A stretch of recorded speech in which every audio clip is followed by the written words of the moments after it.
Welcome to Carbon Clarity, the podcast for the carbon curious. I'm your host, Kev Cooling, sustainability practitioner and geek. And I was going to add in there evangelist, but I thought that might turn a few people off. So I do try and keep the soapbox under control if I can. It's not always easy.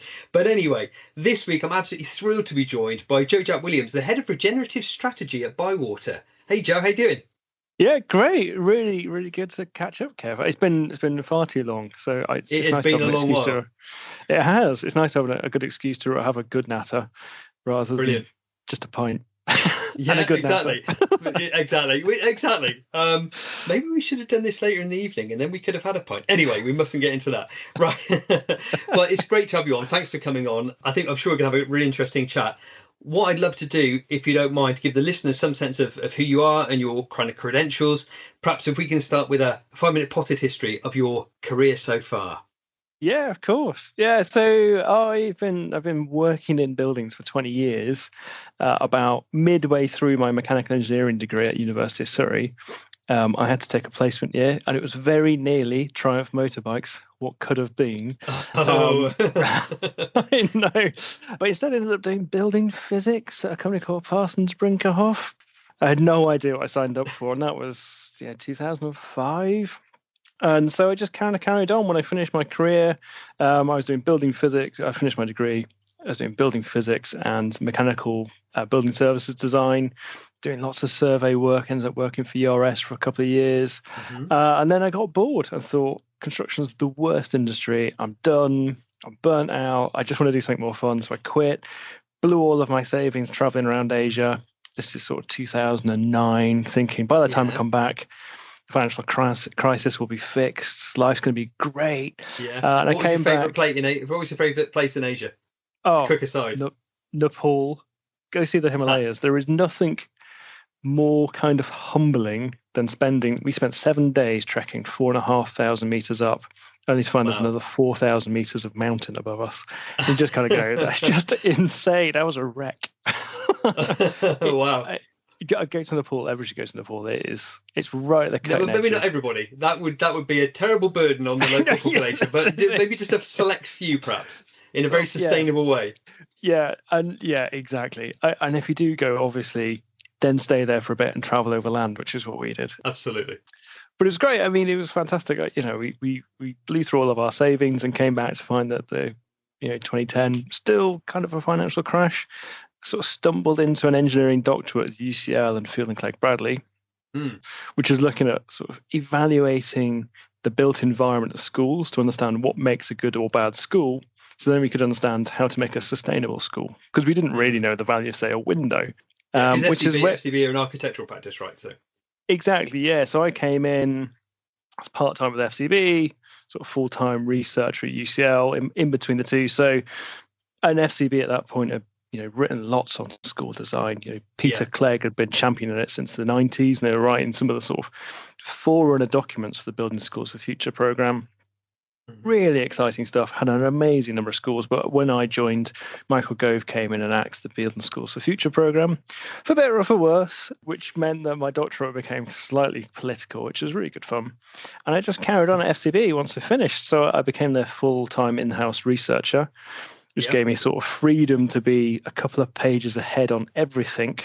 So that could be air quality, it could be materials, it could be energy performance, it could be biodiversity.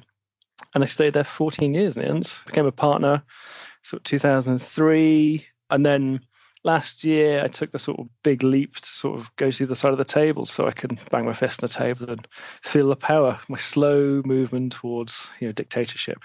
So now I work for Wow. Gosh, it'd be an awful world. That's not how I run the place. So I joined Bywater. So we worked together on Paradise Project down in Lambeth, which is a timber frame office building. Bywater, we do offices and housing. We're timber led. We mostly build in timber. And interestingly, we're majority owned by Sumitomo Forestry. So I split my time, mostly working with Bywater as their head of regenerative strategy, which effectively is kind of what sustainability or ESG used to be, but we're pushing harder. We want to make things better, not just kind of keep them going. And the rest of the time I'm with Sumitomo. So there's a small part of my every week is kind of advising them on bits of supply chain issues. It might be circular economy, It might be forestry, it could be whole life carbon in Japan. So yeah, really exciting. So that was kind of what hooked me out, really. It's been great. It's been 7 months now. So yeah, really exciting. I mean, it sounds like a nice, very career. It sounds like an interesting trajectory to go kind of, from that research side into kind of, well, actually, no, you started kind of right on in the design, in the trenches, didn't you, of design? And then then and I love the fact that you're kind of a couple of pages ahead and everything. And just to have that space to do that thinking, I think is what we lack a lot in the construction sector. And I'm sure it's the same in other sectors too. You're so busy at the coalface, you don't have that room to just think things through a bit more thoroughly. Absolutely. And just taking a little step back and going, you know what, I'm just going to spend half a day just reading around, just getting an idea of what's going on. If you look at all the reports that UK Green Building Council produce, for instance, they produce loads of really good stuff. Have I read it all? No, that's the problem. And actually it just takes time. So having a bit of time just to go through and go like, oh yeah, this is great. And, I plugged in with organizations like Letty, for instance, in 2017. Became a kind of key part of Letty. And what's really nice about that is you learn from everybody else. Everybody else is learning together. So I brought my expertise of, materials and energy, and everybody else brought their expertise of energy and materials. And it all kind of comes together in this nice little melting pot. It's just amazing. So things like that, and, it enabled me to do things like write books and things, which is really great. So yeah. We'll come on to that, definitely. Soft sales pitch. Nice. No, we'll name check it in a second, don't worry. So being now at Bywater and kind of building on all that stuff you'd learned and you kind of applied in materials and things, as you said, Bywater are known for their use of timber in buildings, which is obviously a pretty old technology when it comes to building buildings. But how extensive do you think the use of timber can be, given the kind of modern context of buildings that we want to produce, given the fact that we want to be denser, so maybe we want to be building up? What do you think about that? Yeah, timbers are endlessly variable. So I think there's a propensity for us to look at timber and go, right, it's mass timber, it's kind of big engineered lumps of CLT and it's glulam. That's great if you're building high density, and you certainly can. But I think there's a whole wave that sits before this, really simple kind of cassette systems, which are OSB, maybe it's a kind of I-joist or something, which you can make out of UK timber, boost the value of the timber, boost the value of the forest, therefore create these kind of industries which are fantastic. Actually a good forest is a beneficial thing for us. So I think there is definitely ability to do it. We, in all honesty, I think we're going to struggle to compete with the likes of Europe in terms of mass timber. They're ahead of us. They've got better quality timber for it. It's not to say we don't have it, but they've got far more of it. So I think we're always going to be importing. There's always going to be trade. I think that becomes a kind of interesting geopolitical thing. Post-Brexit, we've got Trump.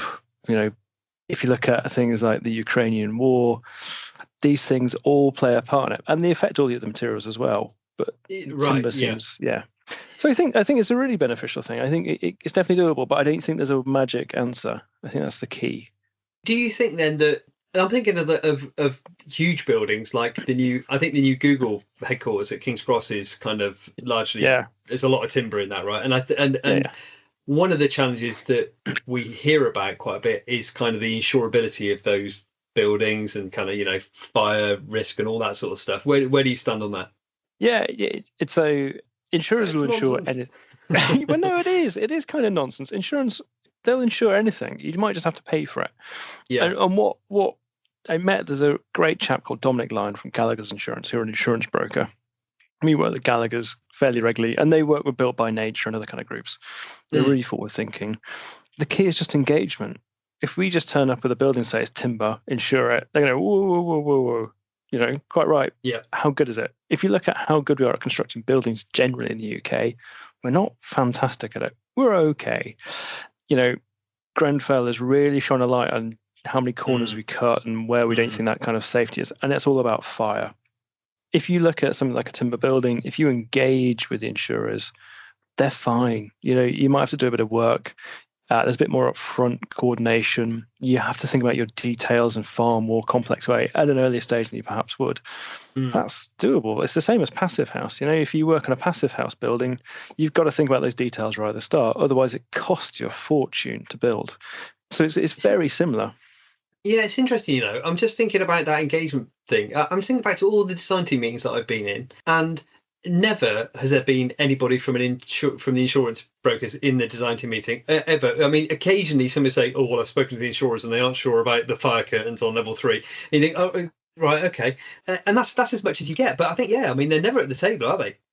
No, and it is tricky because so take Gallagher's. Gallagher's are brokers; they're not insurers, so Yeah. they aggregate it all up, and they provide the confidence to those kind of insurers, whoever they may well be, and all of those insurers are insuring each other.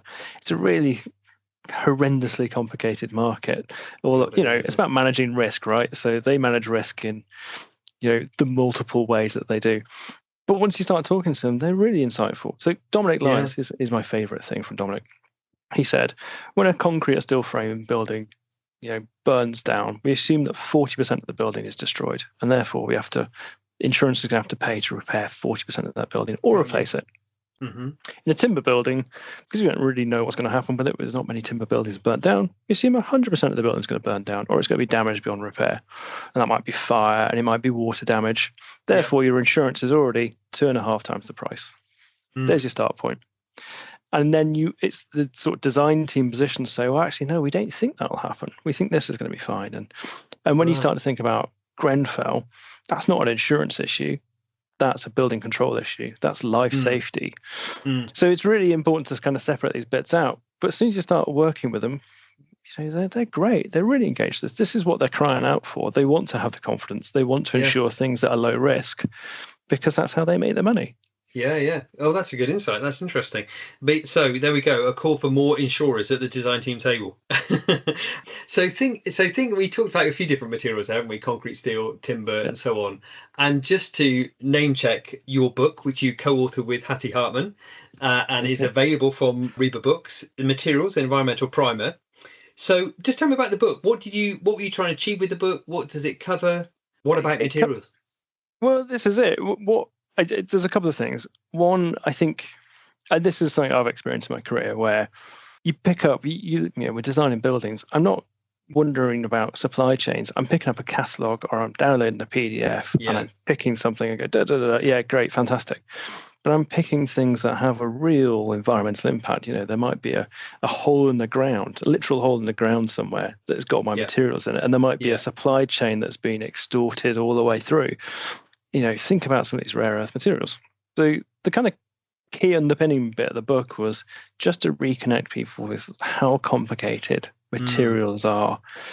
And I don't think people really understand just how complex these kind of supply chains are. If you think about something like aluminium, it's maybe mined in Brazil or South America, and then it'll be turned into a kind of raw product, and then it'll be shipped halfway across the world to China, or it'll be turned into an aluminium billet, and then it'll be shipped somewhere else. Maybe it goes to sort of somewhere in Europe, and it'll be turned into another kind of billet or a profile, and then it'll have extra bits on it. All of these things have kind of environmental aspects to them. So people can understand that. And I think the reason we wanted that is because I don't think there's a right material. In the same way, I don't really think there's a wrong material. Caveats: asbestos, probably not okay. This is nice. This is it.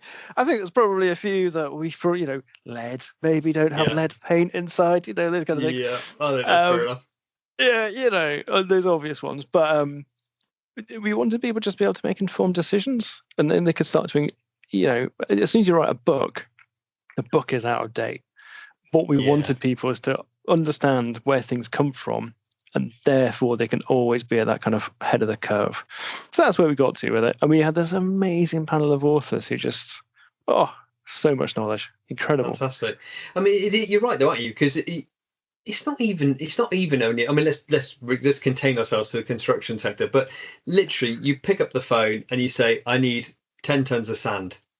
I need 1,000 bricks. I need, so much steel, and you just pick up the phone and order it, right? Or however these orders happen. But that's essentially, I don't know, probably 90% of the time people don't think about it beyond that, do they? Right? Can I get it? Is it a price that I'm willing to pay? Yes, I'll take it. And as soon as you start to understand these processes, you can make really interesting insights. So think about recycled content. So obviously there's a lot of talk about GGBS as cement replacement and how we've got a limited supply chain of that. great. See, anything more than 30%, you're basically stealing GGBS from another project. But it's the same with any metal. We don't have enough recycled steel. We don't have enough recycled aluminium.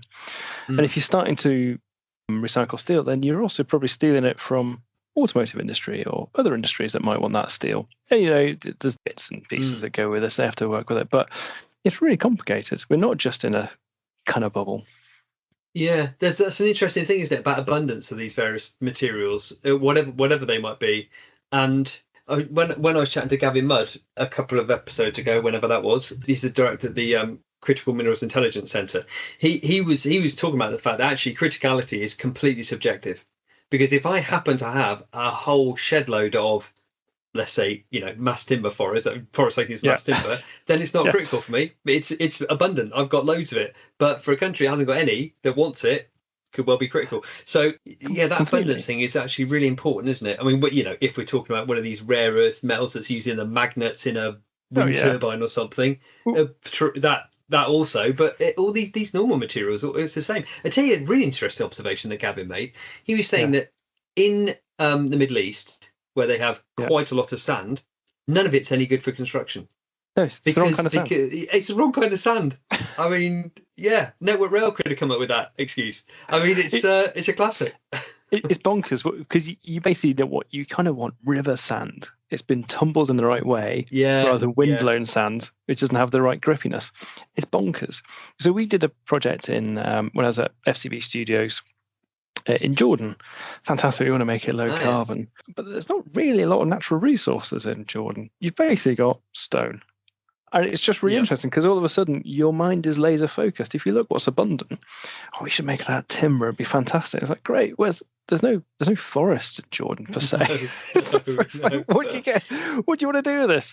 But it is the first thing we should be doing is looking for abundance. I think that's a really nice way to think about it. Yeah. Okay.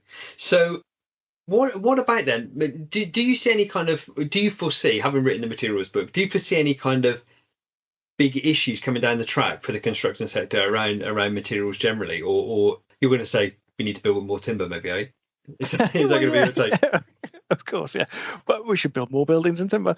But I think what we need to do is break this kind of cycle of default processes. Too often we've got the construction industry's big and slow and unwieldy, and we have these kind of processes that say this is just how we build in the UK, and I think that is part of the problem. So a really good example, if you look at LETI targets or net zero carbon building standard targets, right, for embodied carbon, people go, they're not buildable, you can't do it. And I think there's a reaction because people think they've been making sustainable buildings, but they not necessarily have been making sustainable buildings because they've been using really poor materials. But that's just what the industry's geared up for. I'm trying to replaster my kitchen at the minute. Can I find a lime plaster in North London? No, I'm almost certain they're there. But this is it. They're kind of, we'll just put some sand and cement on the back of the wall. I'm like, but we've done it at loads of houses. That doesn't necessarily make it not right. My house, though. What I'm hearing is you've ruined a load of houses.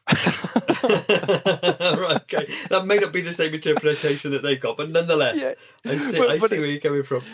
But this is it. So actually, I think it's about supply chain. I think it's about moving design up front and really piling it on, and not just having this kind of arm's length magic contractor button, which we get to currently. Typically what we're seeing is design and build.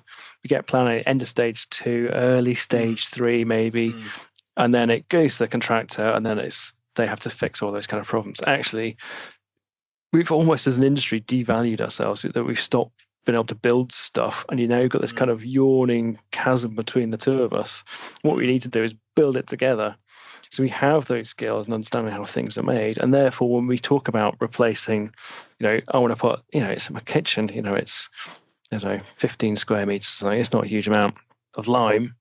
That's the key thing. I know exactly how to help them, how to support them, and how to get them moving. And that's that kind of future thinking. Can I just go back to something you said a second ago, which is about like, oh, that's how we do it in the UK. Do you think then that there are significantly different approaches in that you've observed in other countries that do it better or differently, and how so? So taking timber is a good example. Yeah, England and Wales, we don't build in timber particularly. We do a yeah. bit in Wales. But in Scotland, we do. We build loads of our houses in timber. Oh, really? I didn't know that. Okay. Yeah. It's just that's their default. So in the UK, it's easy to think it's all homogenous, but it's really not. So England and Wales, it's brick and block, right? That's how we build houses. Yeah. In Scotland, timber and brick, timber frame, brick, skin on the outside of it, or maybe stone. Fantastic, but we don't take those lessons across. And it's the same in Europe. Europe's got a longer history of building with timber. That's continuous, I should say. That they haven't lost some of those skills. Hence why they've got these timber mills. They've got lots of rust. Exactly the same in America. Most of their houses are built in timber. So there's loads of lessons there. They have a really good supply chain for it. They have people who are trained and skilled in it. They have people who can build it, people who can purchase it, people who can price it. They have the warranties and the certificates according to the right codes. At Paradise, for instance, we spent £300,000 fire testing details just to make it, to prove that it was safe. We knew it would be safe, but we had to prove it. I think that's the thing. That's what we're missing. So, in some ways, it's the paperwork that unlocks it.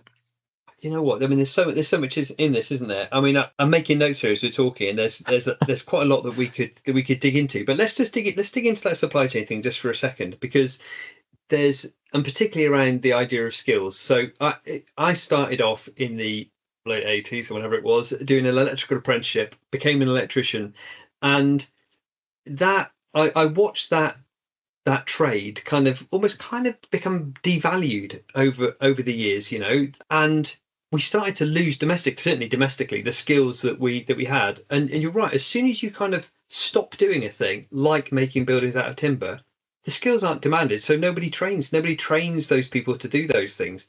So that must be a huge gap. And then of course you're always paying catch up. A really good example is I've got heat pump fitted here, and this morning I've had the guys out from the manufacturers and the installers because there's a problem with the heat pump, and I'm thinking, do any of them actually really know what they're doing?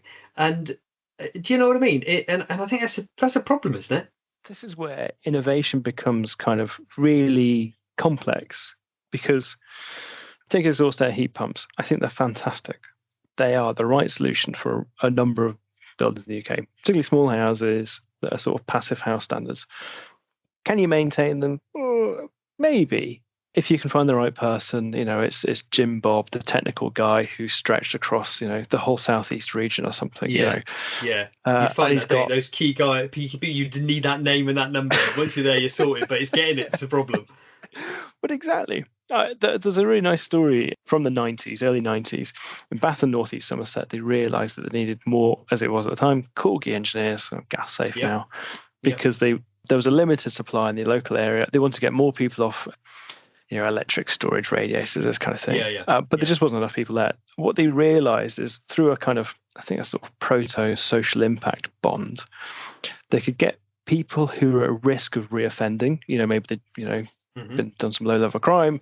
They come out of prison in the probation thing. They trained them up to be gas-safe engineers or Corgi engineers, gave them a career, gave them an industry that Bath and North East Somerset needed at the time, reduced the reoffending rates. So it saved, for each of those people, it saved about £250,000 if they're going to be repeat offenders in terms of social care. That's a good investment, right? All the people of Bath got new gas boilers, which obviously now is looking less great, but fine. But this is what we need. This is what we should be doing. We should be investing in this kind of just transition, picking those careers, whether it's building in timber, heat pump engineers. That's what we should do. Yeah. The other thing. It would love great if it was, wouldn't it? You also touched on something which I was going to come on to a bit later, but we may as well go on to it now, perhaps. Resilience. So you're right, of course. They've got this long tradition, continued tradition in both kind of Northern Europe and America of building buildings out of timber. And you see those amazing buildings in Scandinavian countries and stuff, and they withstand all of their snow and all that kind of thing, no problem. But every time there's a hurricane in America, all the buildings are completely flattened. given where given I don't want to be too doomsday, but given where we're going with climate change and the fact that we are getting kind of increased kind of severity and frequency of storms in the UK, is it right? How do we need to be aware of and think of resilience in timber buildings? Yeah, just small side note. I picked this up with somebody once. I said, what on earth? He's still in all these, hurricanes or tornado belts of America. Why are you still building stuff out of timber? I said, it's kind of fine if you're throwing around a 2x4 in a bit of a storm, but throwing around a brick in a storm is much worse. So the sentiment is, it doesn't matter if it's timber or brick, it's going to be flat at the end of the hurricane. Is that what they're saying? It's going to be flat, and if it's a big sheet of siding, that's probably fine. If it's a big pile of bricks, that's a real problem. Interesting. So it's this thing called, one of my favorite words, frangible buildings. So that they fall apart. Frangible buildings, I like that. It's a corker, isn't it? So frangible buildings, so they fall apart in an easier way. Anyway, I don't think that's necessarily why they're designed like that. But you're right, resilience is a huge issue. I'm thinking about climate change in the future and overheating and storms and floods and all those kind of things with it. And we're struggling now with some of our properties. Yep. This is really significant. Across the UK, heat's going to be an issue. Think about all those tree roots. They're going to be rummaging around. Ground's going to dry out. Ground conditions for the piles, that's going to be an issue. Yep. Think about storms coming in, tearing off bits of cheap facade that's just riveted on. It's terrifying. We need to get better at building, just generally, I think. And one of the things we find with building with timber is actually it forces us to think about it and really dig into it. You have to have that future thought. Yeah. Do you, when you're building your projects, do you insist on, or do you have kind of clerks of works and that kind of stuff who are doing those inspections? Because I know for a period there we lost that keen sense of, let's just check that it's being actually built on site as it's drawn on the plan. We lost that a little bit, and I've noticed it start to come back in. Oh gosh, yeah, the clerks of works, yeah, those are the good old days. Or something like that. I don't know what it's called these days, but we don't really. What we do have, we always have a moisture management plan on all of our projects. So really with timber, fire, everybody talks about fire. Fire is a very rare issue. It is an issue and you have to manage it. But far and away, moisture is the biggest issue. So we built Old Paradise Street, I think during one of the wettest winters recorded in the past 25 years or something. But what it means is all of a sudden you've got to have people on site who understand how to manage moisture. And it does come with a kind of nice little coating on it. But effectively, Gilbert Ash, the contractor, and BKS, the subcontractor, sort of effectively employed 4 people with a mop where they just moisture management just the brush the water off. But exactly, and it can be really basic. But actually, if then people start to think about this, see like, what's your job? I just mop the water up. And people go, gosh, it must be important if they're paying somebody. And then people realise, you've got to really look after the timber. Yeah. So beyond the timber, not really. I think we will start to get there. I think we still got to start bringing it back in. When we start to think about like the net zero carbon building standard, our brief has stringent targets for energy and embodied carbon. The only way we can achieve it is if people really know how their buildings are being built. And I think that's where something like a clerk of works could come back in. Yes, it feels to me that it's such an important thing to make sure, particularly if we've got this kind of skills issue, and you see it all the time, things like those little, I can't remember what they're called now. They go in between the bricks, those little moisture kind of vents, whatever they are. Oh, yeah. And you see they're just been cut off and stuck in the pointing, and they're not actually doing anything. And it's things like that, and you think, this is madness. Anyway, so clerk of works, I think, or something like that, feels like it's a kind of sensible thing to have on a site. Anyway, you talk there as well about the kind of performance buildings, net zero carbon building standard, and things like that. But with the rise of neighbours in London, particularly, and the net zero carbon building standard, as it's kind of currently envisaged, obviously it's in pilot at the moment, that actual performance in use is really important. That's where we first met, wasn't it? Was it 15 years ago? It was, the post-occupancy evaluation of a school in Devon, I think it was. And they've only been, so at that time anyway, there'd only really been 3 major programmes of studying buildings. There was the probe studies back in the 90s. There was the Carbon Trust Low Carbon Buildings Programme. And there was the Building Performance Evaluation Programme, which is where we met. And it does strike me that we wouldn't need big programmes like that if we cared more as designers and constructors about the quality of the product that we were creating. And we took the time to go and find out how it was performing. I just it's just so bizarre, isn't it? We just build it and like, oh, it's perfect. Away we go, disappear. Do you know what I think it is? I had this. I was doing POE on I can't remember what building it was now, but when I did the kind of, you know, you do those kind of semi-structured interviews with the people who are involved and find out what was good and what wasn't so good, and there was a general sense of just being exhausted with the project by the time you get to the end, and you just need to get through it. You just need to get the keys handed over, get out of the project, because you've just had it up to the back teeth, and you think that's such a shame, because then there's not really the interest, and there's no incentive, generally speaking, to go back and check and say, is it actually doing what we thought it would do? Are people actually happy in the building? Is a good environment to be in? I think it's really disappointing, because when I first started my career as a build service engineer doing building physics and things, one of the senior engineers there said, "Oh, so you'll never hear if you've done a good job. You'll only ever hear if you've done a bad job." Yeah. And that is so true of the construction industry. You know, I'm only ever called back to site if there's, you know, something's leaking or it's hot or it's cold, and we miss all the good stories. And you all know from doing all the POEs as well. You go back to any building, you spend half an hour to an hour just letting them get all of their gripes out. Yep. And then you move past it. And you go, well, what's good? You know, they'll be complaining about a light switch in the wrong place, or, you know, there's a loose door or something. And then they'll tell you about how delightful the lighting is, and, you know, how it's so comfortable all year round, and Yeah. And I think we spend that first hour and we never get to the other stuff. We never take those lessons forward. Because actually, most of the interaction post completion of the project is, you know, that first year's sort of snagging defects period, you know, trying to fix the blinds that keep falling down, or the door handle that's fallen off, or whatever it is. And it's like, that's kind of a bit soul destroying, isn't it? What you really want to hear. And do you know what? On the school stuff, because people were generally coming from really old, dilapidated buildings, almost anything is going to be a big improvement. You know, I mean, there are frustrations, you know, there are things that are going to be frustrating, but actually there are loads of great stories to tell about that stuff. But you know what? I'm going to come back to something else you said, which is that we like to tell ourselves that we're building a sustainable building. But it's like, for so long, that's just been a story we tell ourselves, because we never go back and actually check. It kills me. It's just absolutely unsubstantiated stuff, isn't it? And don't get me wrong, there's a whole reason why people don't go back to the buildings. So we could spend a long time talking about, you know, risk and insurance again. It's always insurance. It always comes back to insurance. But actually, how can we say these things comfortably without having that evidence? In the same way, if somebody sends me a product and they go, "Oh, you should specify my product," I go, "Great, has it got an EPD? You know, what's the embodied carbon of it?" And if it hasn't got an EPD, it sits in the bottom of the pile, and I might get around to it if I really have to use it. But I'm going to use absolutely everything else, because they have a third-party verified thing that says it's good. Whereas in the rest of the construction industry, we go, "Yeah, it's fantastic. Yeah, it's really, you know, it's really low carbon. It's got BREEAM Excellent or something, and, you know, fantastic."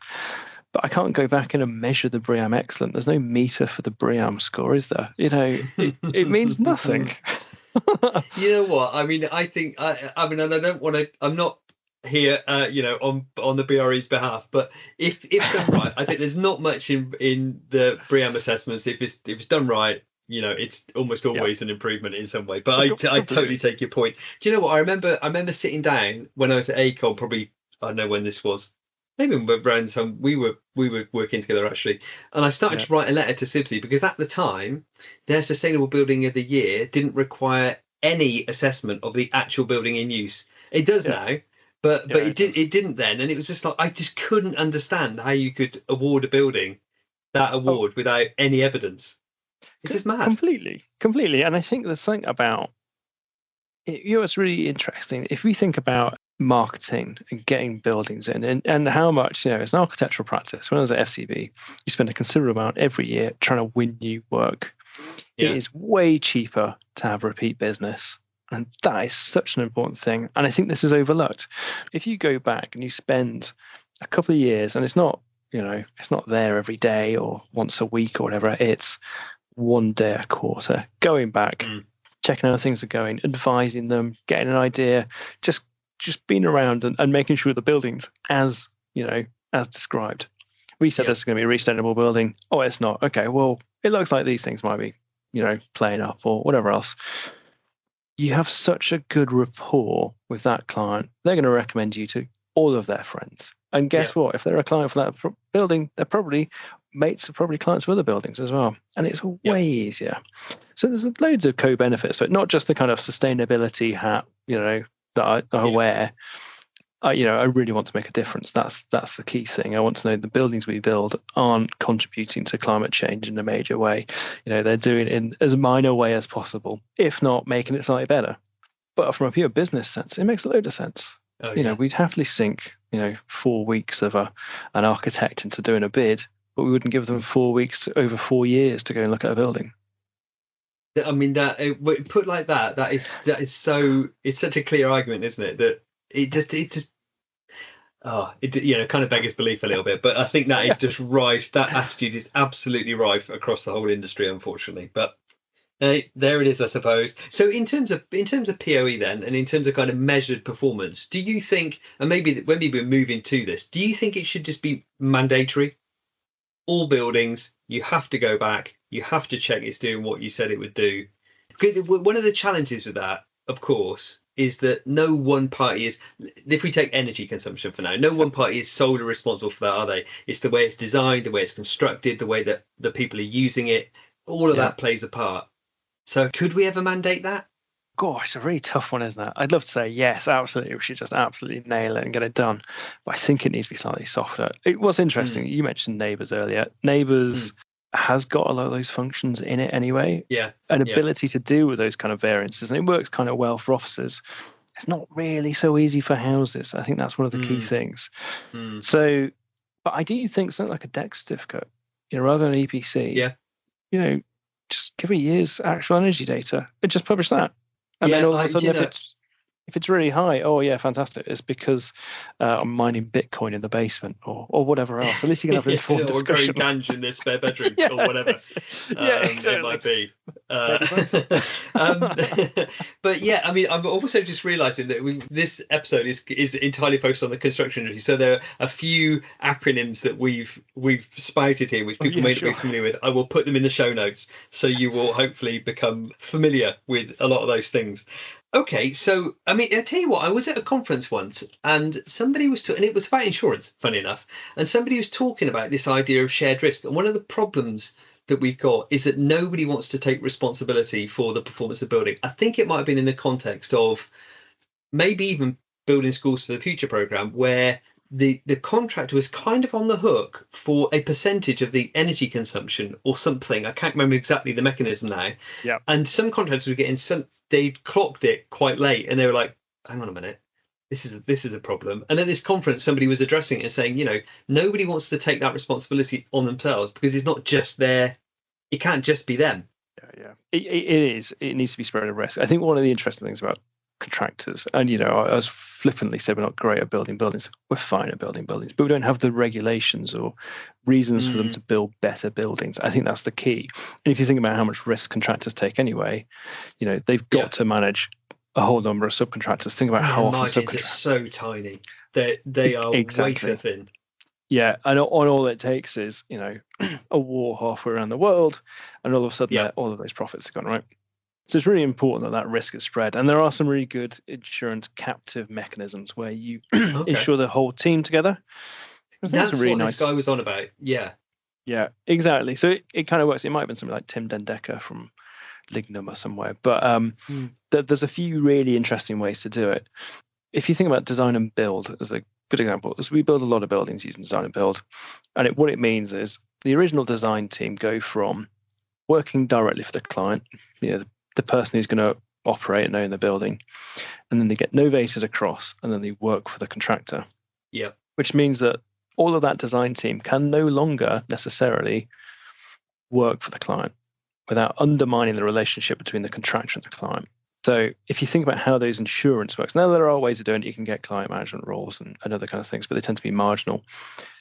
But there isn't really a mechanism to enable it. And no contractor's going to want us to go around the building as experts and say, ooh, that's not quite right, and that's not quite right, which is what they think POE is, where it isn't. And I think, as you know, an architectural practice, we were duty bound to report any errors we found because that's under the code of practice. Mm-hmm. So we had absolutely no choice. If you go around a building, you spot an error, you've got to flag it, you've got to raise it, and therefore it's a potential cost or risk to the contractor. Yeah. Who was our client? And it just becomes a whole mess, right? it is just a whole pit of despair. And I don't know that we'll ever figure out. I mean, I don't know internationally whether they do it differently. I've got really no idea whether they've got better data in Scandinavia or something where apparently their buildings are great. I don't know if they are or not. Never been. But in the GLA, we have the BC, and people are supposed to declare how much energy their buildings use. I don't know that many really are. And if you look at something like the Department for Education, they had a building performance evaluation clause in all of their specifications for all of their new schools. In the output spec for the yeah. Oh right, I didn't realise. And it's a really good document actually. I think it was written by Anne Bodkin and the team in the DFE. Fantastic, but not necessarily really taken up as much as I think they hoped it would be from my understandings. And certainly I haven't seen any published details on it. But it was their idea was it'd educate the contractors and de-risk it. They're as a soft client in some ways. They want all of their schools to succeed, and they want all the contractors to get up to speed with BPE or POE. So, really interesting. And I think it's a bit of a missed opportunity. But I think that's what you need. You need collective numbers to drive these things forward. Yeah, I think you're right. It needs that, but it's so difficult to see how you kind of create that critical mass of people caring about it when you've got wafer thin margins and pressure on the one side, on that side. Yeah. And it's a tricky one for sure.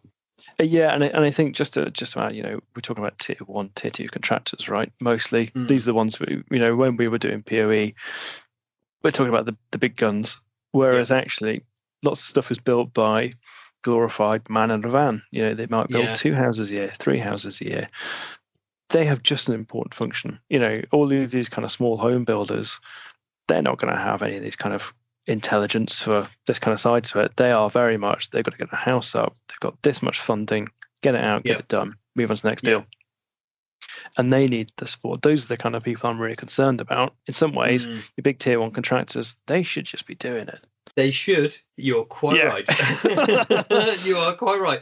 And on that bombshell, look, we said before we started recording, we could easily talk for 2 hours on this, and I think we could probably talk for a couple of days. To be honest, we could run a conference based on this stuff. But on the one hand, I'm encouraged by things like the rise of neighbours, the net zero carbon building standard, and all that kind of stuff. On the other hand, I'm kind of tearing my hair out that we are still having the same conversations that we were 15 years ago. What can you do? Well, exactly. I still talk to Bill Baldass. For those who don't know Bill, he's the one who's the legend, exactly, who was doing the original probe studies in the 90s and kind of pioneering back then. And in fact, if you talk to Bill, he talks about how back in the 60s, there used to be a stage dedicated to post-occupancy evaluation in the ROVA that was taken out in the 70s. This has been kicking around for years. So actually just trying to get an idea of, can we actually fix it? It's really tricky. I can't see it happening anytime soon. It is. Well, we haven't quite put the world to rights there, quite come up with a solution, but I'm pretty sure had we recorded this later over a pint, we'd have definitely solved it. Exactly. Whether we remember it in the morning is a different question, of course. Look, Joe, it's been fantastic having you on.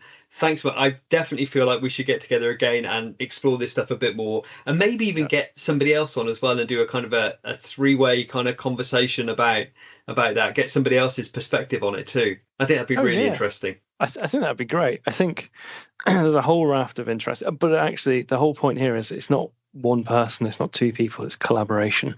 That's the key. Agreed. Well, Joe, thank you so much for coming on. Let's talk again soon. Yeah, thanks, Kev. Thanks for inviting me on. Thanks for listening to me rant. No problem.